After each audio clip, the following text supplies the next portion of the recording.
Gente, obrigado, boa tarde. Deve ser o maior clichê de todos, né? Chegar aqui e falar que está super feliz de estar no Nordeste, que é super legal estar aqui, que a comida é boa, que o povo é receptivo. Mas é verdade mesmo. Então, eu vim de Florianópolis, faço um trabalho com o pessoal do Cote aqui, e a gente, às vezes, faz ligação com eles lá naqueles 10 graus, naquele frio de Floripa, sofrendo com chuva, e eles aquele sol, assim, escaldante. Eu falo, que legal. Falar um pouco para vocês aqui sobre o caráter humano da área de vendas. Vender é uma atividade extremamente humana, então a gente vende do momento que a gente aprende a falar, até o momento que a gente morre, a gente está constantemente vendendo alguma coisa. Só que venda B2B é uma atividade extremamente não humana. Então, a gente tem uma série de atividades relacionadas a, follow-up, organizar processo, conseguir priorizar a ação que você tem e falar com uma série de pessoas dentro daquele player. E aquilo é uma atividade extremamente não humana. Minha experiência com vendas, eu precisava conseguir passar esse slide. Minha experiência com vendas, ela começou em Florianópolis mesmo. Fui um dos primeiros líderes de vendas da RD Station, lá em Floripa, que é uma startup que deu bem certo nessa área de vendas. E o ano passado eu comecei com uma consultoria para trabalhar por conta própria em vendas. E trabalho com vendas desde meio que sempre, assim, desde criança, a gente está sempre vendendo alguma coisa, né? Então, eu me considero um gerente de vendas, muito mais do que consultor, e eu não vou ter a pretensão nessa conversa de falar de toda a área de vendas para vocês e resolver 100% do que é a área de vendas em uma startup, em uma empresa. Porque é uma área extremamente ampla, horizontalmente e verticalmente. Então, você pode falar de vários assuntos que estão relacionados à venda. Pausa, o volume está bom? Está dando para entender bem, todo mundo? Show. Então, é uma área extremamente ampla, dá para falar de vários assuntos que tem correlação com vendas, extremamente profundo também. Então, qualquer um dos assuntos a gente pode aprofundar um monte. Eu vou trazer 12 dicas bem práticas para aplicar a partir de hoje. Quem puder já começar na sua startup, na sua empresa, no seu dia a dia, fazer esse trabalho.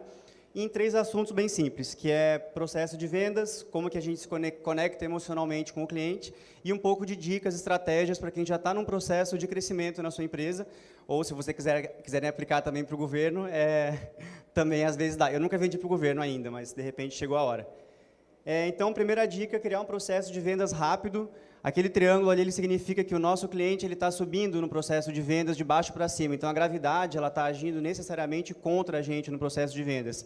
Essa história do processo ser dessa forma aqui, uma coisa linear, é só para a gente poder se organizar e poder conseguir trabalhar o nosso processo de vendas de uma forma um pouquinho mais clara.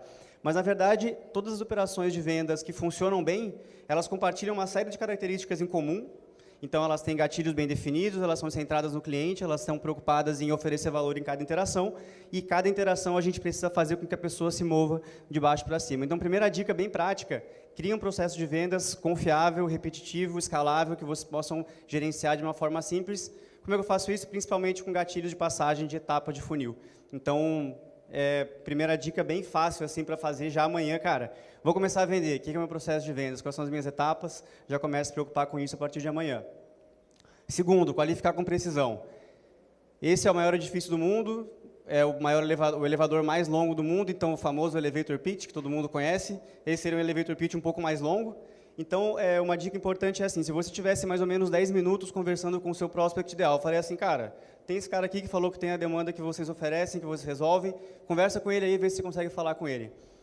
Primeiros 10 minutos, a gente precisa conseguir entender, necessariamente, se aquela pessoa com quem eu estou falando pode comprar de mim. Então, construa um script bem básico de qualificação, podem ser 3 a 4 perguntas, definindo o que vocês precisam descobrir de uma pessoa para saber se tem como vender para ela. Então, o que eu preciso saber para poder vender, por exemplo, uma plataforma que vai me ajudar a fazer cotações da construção civil, se a pessoa tem obra. Se a pessoa não tem obra, ela não vai fazer cotação comigo, não tem como eu vender para ela. Então, e além de umas perguntas básicas, eu sugiro também criar alguma coisa para reforçar aquele entendimento, caso não tenha ficado claro. Então para reforçar aquele entendimento, caso não tenha ficado claro também, e conseguir, nos primeiros 10 a 15 minutos, já desqualificar as pessoas que não são interessantes para o negócio de vocês, porque na área de vendas, o nosso critério, o nosso recurso mais limitado é tempo, porque é uma área que tem um retorno muito alto quando funciona e um custo variável muito baixo, porque você custa pouco para vender mais. Só que se você ficar gastando tempo com gente que não pode comprar, a chance é que a operação de vendas não funcione. Então, a recomendação é bem clara nesse sentido. Segundo, trade-offs antes de demonstração. Quem aqui já passou por isso? fez um processo de vendas legal, conheceu alguém, convenceu a pessoa, descobriu o problema, fez demonstração e daí o que aconteceu? A pessoa desapareceu do outro lado. Por que ela desapareceu do outro lado? Porque eu posso garantir, com uma boa chance de segurança, que 95% de todos os negócios no pipeline de todos vocês hoje, eles querem necessariamente ver uma demonstração do produto de vocês. Por quê? Porque a pessoa vai sentir que ela, primeiro, porque ela vai sentir que ela está fazendo o trabalho dela, porque é o trabalho da pessoa orçar e saber de soluções novas e cotações novas. Segundo, porque ela tem uma curiosidade, então ela realmente quer saber o que você faz, quanto custa. E as pessoas elas têm uma vontade de se sentir no controle daquele processo. No momento que você passou a demonstração e ela sabe quanto custa, ela está no controle, não mais você. Então, antes de fazer uma demonstração, é o momento que a gente tem mais capacidade de alavanca para poder pedir o que a gente quiser. Então, algumas opções aqui de trade-offs é perguntar se as pessoas que precisariam participar daquela aprovação não vêm na conversa, perguntar se a pessoa que está nos ouvindo conseguiria mobilizar a organização para fechar aquele contrato comigo. Durante a demonstração, perguntar se você tem alguma dúvida. Essa quarta pergunta eu acho genial. No meio do negócio, perguntar assim, você enxerga alguma coisa que poderia fazer o projeto não funcionar?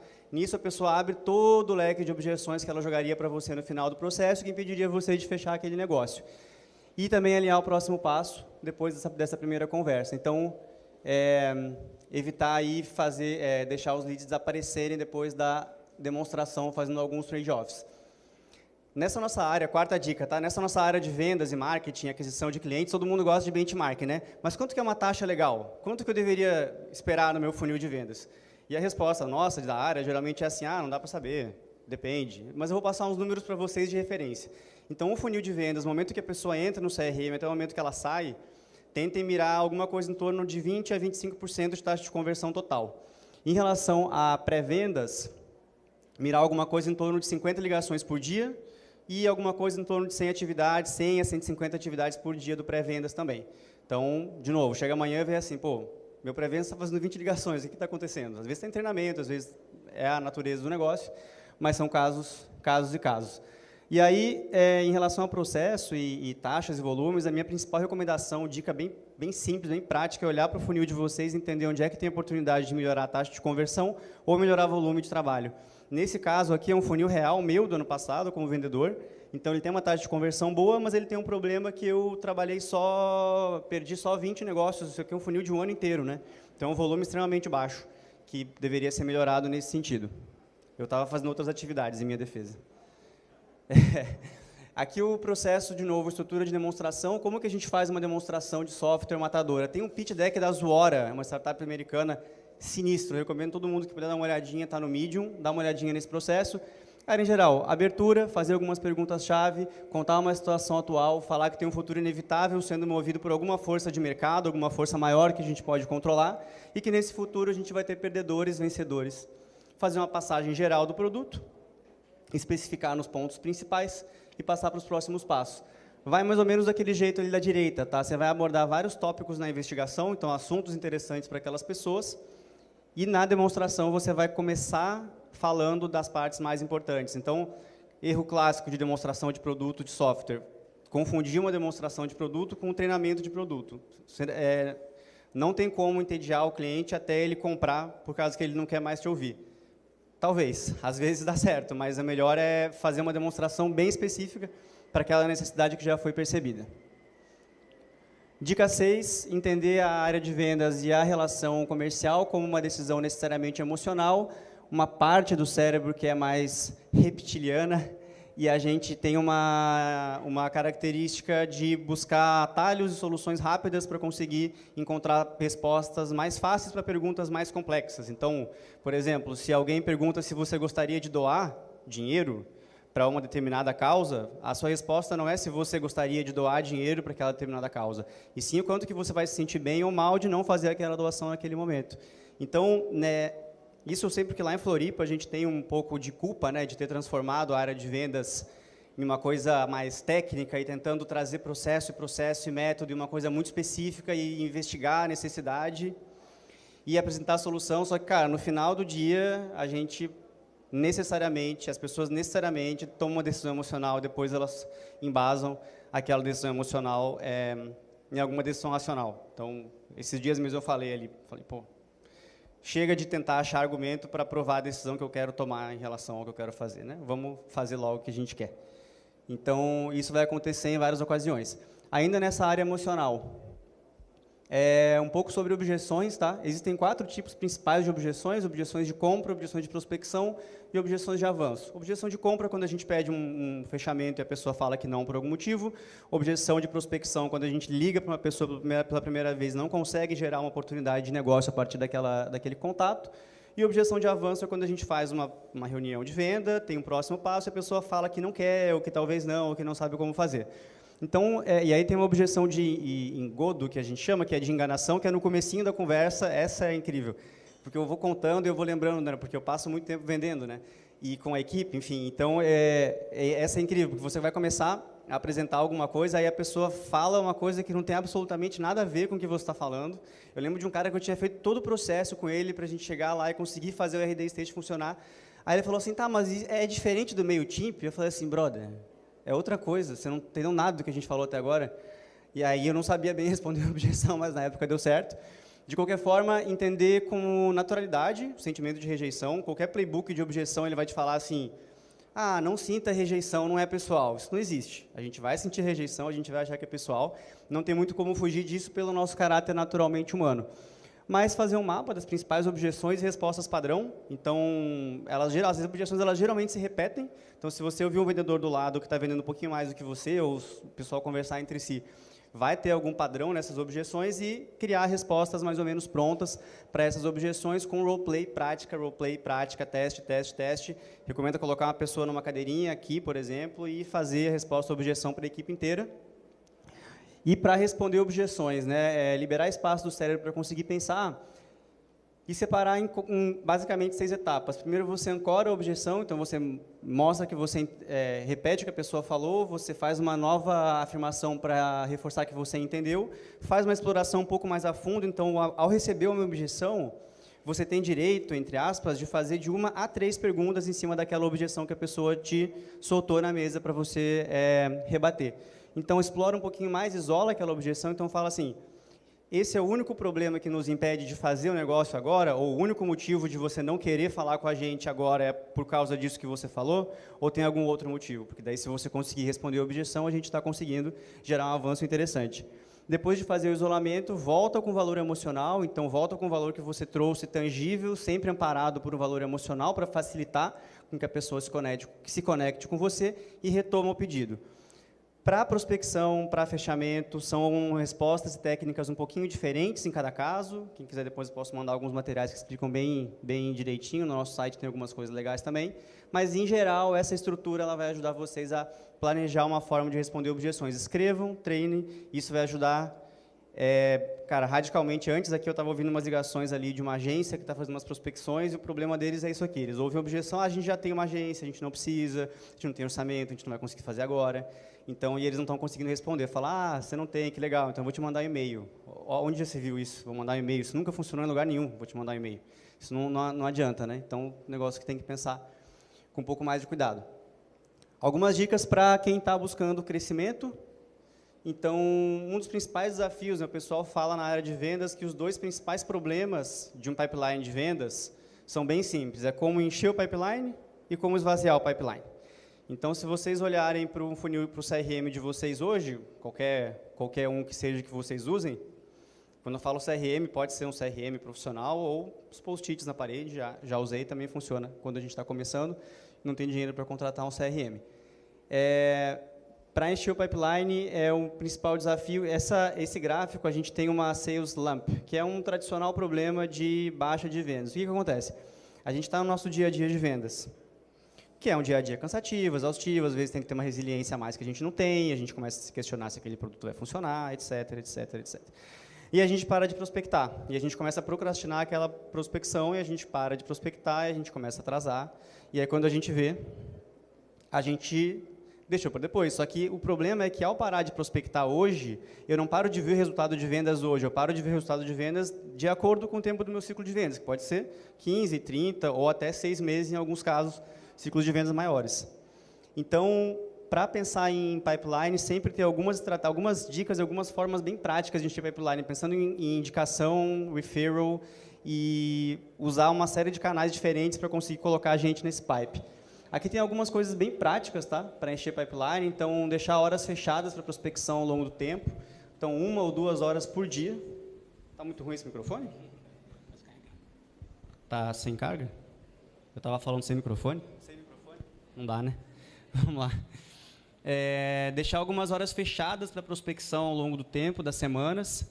Então, eu sempre deixo 1 a 2 horas por dia para prospectar e recomendo que as pessoas com quem eu trabalho façam isso no mínimo de prospecção, e isso funciona realmente como uma reunião que você tem com o seu sócio, com o cliente. Você não pode deixar para depois, é um compromisso fechado na agenda de prospecção que você vai fazer isso necessariamente todos os dias.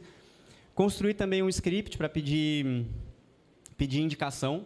Então, a gente tem um monte de cliente, a gente tem um monte de parceiro, a gente tem um monte de contato e a gente não sabe muito bem como pedir indicação, às vezes porque a gente fica até com um pouco de vergonha, acha que vai atrapalhar alguma coisa assim. Então, construir esse script, deixar prontinho, ligar a pessoa, aplicar o script, tentar... Gente, scripts de vendas funcionam absurdamente bem. Ah, mas eu vou falar mecânica... Vocês estão conseguindo me ouvir bem? Tá. Ah, script de vendas não funciona bem, eu vou falar mecanicamente. Mas então o problema está que você está falando o script mecanicamente. Não dá para ocupar o script por causa que você não consegue falar o negócio direito. E compreender o ciclo de compra das empresas também, porque tem gente que o vendedor às vezes está naquele afã de fechar, de vender, de bater meta, e tem que estar mesmo, e aí recebe um contato e ele acha que tem que fechar todo mundo rápido no ciclo que ele precisa naquele mês bater a meta. Só que tem gente que vai ter, digamos, um ciclo médio de 1 mês. Tem gente que vai fechar em 2, 3 meses, tem gente que vai fechar em 15 dias. Isso é normal, faz parte. Então, a gente tem que conseguir entender quanto tempo aquela empresa vai demorar para fechar com a gente. E aqui eu trouxe também algumas dicas bem práticas aí de ferramentas que eu já usei, né? Então, como eu faço trabalho de vendas para uma série de empresas, de diferentes tickets, ciclos, etc. Então, algumas que eu já usei, Empresômetro para geração de lista, Hamper e Snove, que são praticamente a mesma coisa. Eu acho o Snove um pouquinho melhor, um pouquinho mais automatizado, um pouquinho mais de recurso, mas é em inglês, não tem em português, então talvez algumas pessoas se atrapalhem um pouco. E o Sales Navigator, que é absurdamente caro, mas dependendo do mercado que você está atacando, ele pode te ajudar também, pode resolver alguns problemas também. Dica 11, padrão no script de prospecção. Um script de prospecção ele passa necessariamente por 5 etapas. Você consegue atenção, se apresenta, fala o motivo da sua chamada, faz uma ponte para a pessoa se conectar e entender a razão de você estar ligando para ela, faz um pedido e faz silêncio depois, pelo amor de Deus. Então, primeira coisa, como é que você chama atenção? Fala para a pessoa o nome dela, né? Alô, João, tudo bom? Aqui é o Gabriel, e aí você apresenta, fala por que você está ligando, então o que você percebeu no mercado, o que você descobriu, como que você pegou o contato daquela pessoa, quem te apresentou, o que vocês estão fazendo, explica como que aquele contato vai ter valor para aquela pessoa. Então, eu estou te ligando porque para você é relevante esse assunto que a gente está falando agora, e aí você faz um pedido. Eu estou te ligando, geralmente uma ligação de prospecção ela vai ter como objetivos fechar uma venda, se é um ciclo de vendas muito curto, né? Se você está fazendo uma venda mais transacional, pode ser gerar familiaridade, pode ser marcar uma reunião para coletar mais informações, ou pode ser já coletar informações naquele mesmo momento, né? Queria te fazer algumas perguntas, entender como é que é o seu ciclo de A, B e C, como que vocês estão vendo tal e tal movimento no mercado. Regra básica aqui, cara, 90% das pessoas que prospectam hoje em dia, elas seguem alguma coisa mais ou menos parecida com esse script, elas fazem um pedido e elas continuam falando invariavelmente, sem parar. Por que as pessoas continuam falando sem parar? Porque elas têm medo da rejeição, que é um comportamento natural. Ninguém gosta de ser rejeitado, né? Todo mundo sabe que não é legal, ou rejeitado. Então, as pessoas elas continuam falando. E esse é o pulo do gato, nesse caso, para a gente conseguir ter um resultado muito bacana em prospecção. Faz um pedido, eu gostaria de conversar com você por 10 minutos para entender um pouco do seu processo de compra. Silêncio. E a pessoa vai falar alguma coisa, geralmente. Se a pessoa não falar, daí a gente pode ter alguma coisa para falar depois. Mas a maioria das pessoas, claro que tem um pessoal meio esquisito que a gente conversa, né? Sempre tem, né? Eu sei. Sei bem, vocês sabem, então sempre tem. Mas faz silêncio, espera a pessoa falar, tá? Então, criar esse padrão de script de prospecção usando mais ou menos essa técnica aqui vai funcionar bastante para um crescimento da empresa de vocês. E mais uma dica, 12ª dica, em termos, ação prática, né, em termos de crescimento, é separar o tracking que você faz da equipe entre atividades, objetivos e resultados. Então, o que acontece geralmente? Né? Chega no final do mês, o gerente de vendas ou a pessoa que está ali na liderança chega no vendedor e fala assim, cara, precisava que você vendesse um pouco mais. Só que o vendedor ele não tem como, na cabeça dele ou dela, chegar e dar um jeito de vender mais. O que ele pode fazer é mais atividade. Então, ele pode ligar mais, ele pode prospectar mais, ele pode mandar mais e-mail, ele pode preparar mais apresentações em muitos casos, ele pode executar uma técnica que já foi falada para ele fazer, mas ele não tem como aumentar o ticket médio. Ah, legal, as vendas que você fez, pô, tem como vender um pouco mais caro? Não, na prática não. O que tem como, talvez, é você fazer uma demonstração mais bem feita das partes do produto que fazem o upsell para a gente. Isso é possível que seja feito. Então, façam uma mensuração de atividades, um acompanhamento de objetivos, que são métricas que podem ser, de certa forma, influenciadas, mas não controladas, como o ciclo de vendas, taxa de conversão, quantidade de leads processados, avanços até uma etapa XYZ, e resultados são o business results mesmo no final, que é venda, ticket médio, faturamento, não tem como controlar. Antes de encerrar, uma dica extra aí, um líder de vendas vai ter basicamente 3 papéis, tá? Então, revisão de pipeline, aplicação do método de vendas e a execução de uma rotina de venda semanal. Isso é o básico. Pô, não tenho tempo para cuidar da minha área de vendas. Faz isso que você já está fazendo 80% do tempo, que é olhar o pipeline e ver se ele está sendo gerenciado de acordo com o processo que foi criado anteriormente. Treinamento, acompanhar a reunião de vendas, garantir que o método de vendas está sendo aplicado, então garantir que as pessoas estão vendendo do jeito certo, que a gente definiu para eles venderem, e uma rotina de reuniões, aí, pelo menos uma reuniãozinha a cada 15 dias, uma reunião por semana. Se vocês estiverem pensando em um crescimento muito acelerado, uma reunião de sprint, né, usando a galera de produto aí como referência, funciona super bem também, porque gera uma accountability legal ali da equipe de vendas. Já fiz bastante, tem gente que não gosta, mas ruim mesmo é não bater meta, né, gente? O resto, tá tudo bem. Fechou? Aqui alguma bibliografia para quem quiser se aprofundar um pouco mais. Eu sou reconhecido como uma pessoa muito boa de recomendar livros, então quem quiser alguma sugestão pode falar comigo. E é isso. Esses são meus contatos aí de LinkedIn e qualquer outra rede social, meu telefone. Quem quiser, estou à disposição. Fechou? Valeu. Quanto tempo que eu demorei? Eu esqueci de marcar o tempo. Deu quanto tempo? Pronto. Valeu, May. Muito obrigado. Pessoal, esse é o momento de perguntar, tirar dúvidas sobre vendas. Eu quero ver 50 mãos levantadas aí, por favor. Primeiro, quem vai querer fazer a pergunta?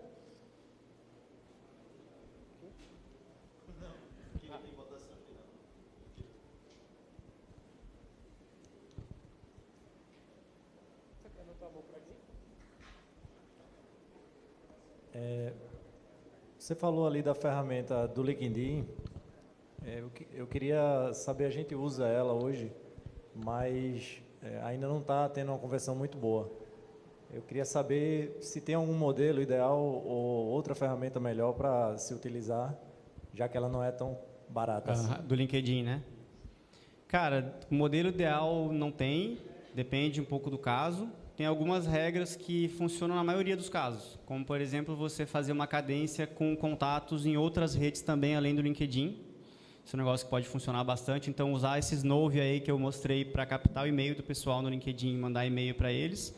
E usar o empresômetro para enriquecer lista e conseguir telefone e fazer prospecção em canais diferentes. Cara, 90% dos casos, uma cadência em mais de um canal funciona mais do que uma cadência só. A cadência é só no LinkedIn que vocês fazem. Então, isso é um ponto que pode ajudar bem prático. E outra coisa que já funcionou também é... Geralmente, quando a gente vende, a gente busca ir atrás da pessoa que é dona do orçamento, que é a pessoa que pode pagar.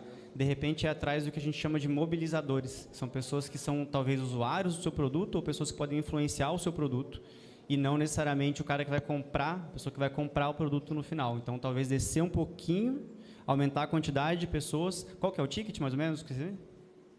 O ticket de vocês é R$150 mês. Então, com certeza, vocês estão prospectando mais CEOs ou a galera mais baixo?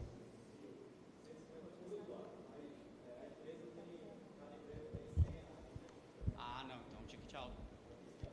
Mas ainda, então, nesse caso, vale a pena ir de 3 a 10 pessoas por conta. Prospecta mais gente na mesma conta. E aí a taxa do LinkedIn... Eu acho bem bom manter para esse tipo de conta, tá? Tentar deixar eles ali funcionando, mas uma regra não tem. Acho que essas ideias talvez deem uma... Obrigado. Acho que ele tinha... Boa tarde, Gabriel. Boa tarde. Você falou aí do Hamper, né? Foi. Que é uma plataforma que entrou no meu radar há pouco tempo. Eu já usei bastante o RD Station, Sim. mas entraram duas novas plataformas no meu radar recentemente, o Hamper e o Nelway. Você conhece o Nelway? O que você teria a falar do Hamper aí? Cara, conheço, né? É animal, assim, incrível, é bem caro, bem caro, assim, bem complexo, mas é impressionante. Se você puder contratar, mais uma cria lá de Floripa, né? E o Hamper, ele é uma ferramenta que funciona muito para uma cadência com um tipo de canal só, que é e-mail, para produto de ticket um pouquinho mais baixo, ou mais transacional, assim. Então, por exemplo, cara, vendo um produto de indústria, sei lá. Cara, o Hamper levanta um monte de contato, faz umas cadências automáticas, traz umas estatísticas legais, eles são bons, eles entendem de vendas, eles dão umas dicas legais. Eu acho bacana também, né? E realmente para um ticket muito alto. Quero vender para uma galera, coisa assim, acima de ticket 20, 30k mês. Aí talvez consiga pagar uma Nelway ali. São umas ideias assim, mas em relação ao Hamper, eu realmente acho que o Snove ele é melhor e mais barato. Mais coisa, ele faz mais coisas do que o Hamper e melhor. Então, talvez é uma coisa que funcione bem ali. Beleza? Perfeito, obrigado. Show. Mais uma. São duas perguntas, na verdade. Uma é sobre... Está dando eco. Terceirizar a inteligência comercial e o SDR. Vantagens e desvantagens. A outra é outbound e inbound.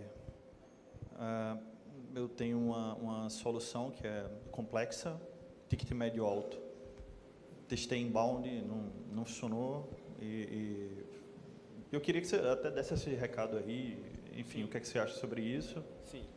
Enfim, essas duas. Legal. A primeira pergunta é até complicado de responder porque a gente oferece esse serviço lá em Floripa. Então, tem uma tendência a dizer que funciona, mas, para ser bem sincero, em alguns casos não dá. Como a gente é uma empresa pequena e remota, em muitos projetos a gente não pega porque a gente não conseguiria entregar resultado. Então, a gente olha assim e fala, cara, nesse caso não dá. Mas você conseguindo encontrar um fornecedor que você sente que vai funcionar para o caso de vocês, tu consegue tirar uma atividade extremamente onerosa em tempo, né? E com um resultado por hora trabalhada em tese baixo. Então, é legal pensar em terceirizar algumas partes, mas talvez seja outra parte que você tenha que terceirizar. De repente, você pode terceirizar treinamento, de repente, você pode terceirizar alguma outra coisa. Então, nesse sentido. Sobre inbound e outbound é o seguinte, inbound ele é um lead que vai ser provavelmente com um ticket de vendas mais rápido, um ciclo de vendas, mais curto, né? Vai vender mais rápido porque a pessoa já vem interessada. E o outbound ele é um negócio que é super oneroso assim em tempo. Porque imagina, você tem que ligar para 100 pessoas para conseguir falar com 20. Geralmente, né, o reach rate que a gente fala como taxa é em torno de 15 a 20%. Para você conseguir qualificar alguma coisa em torno de, dos que você falou, mais uns 20, 30%. Então, assim, a taxa do outbound ela é uma taxa dura de trabalhar, sabe? Complexa de trabalhar. Porém, você fica somente dependendo da sua capacidade de venda. E o inbound ele é uma coisa que demora um pouquinho mais para crescer.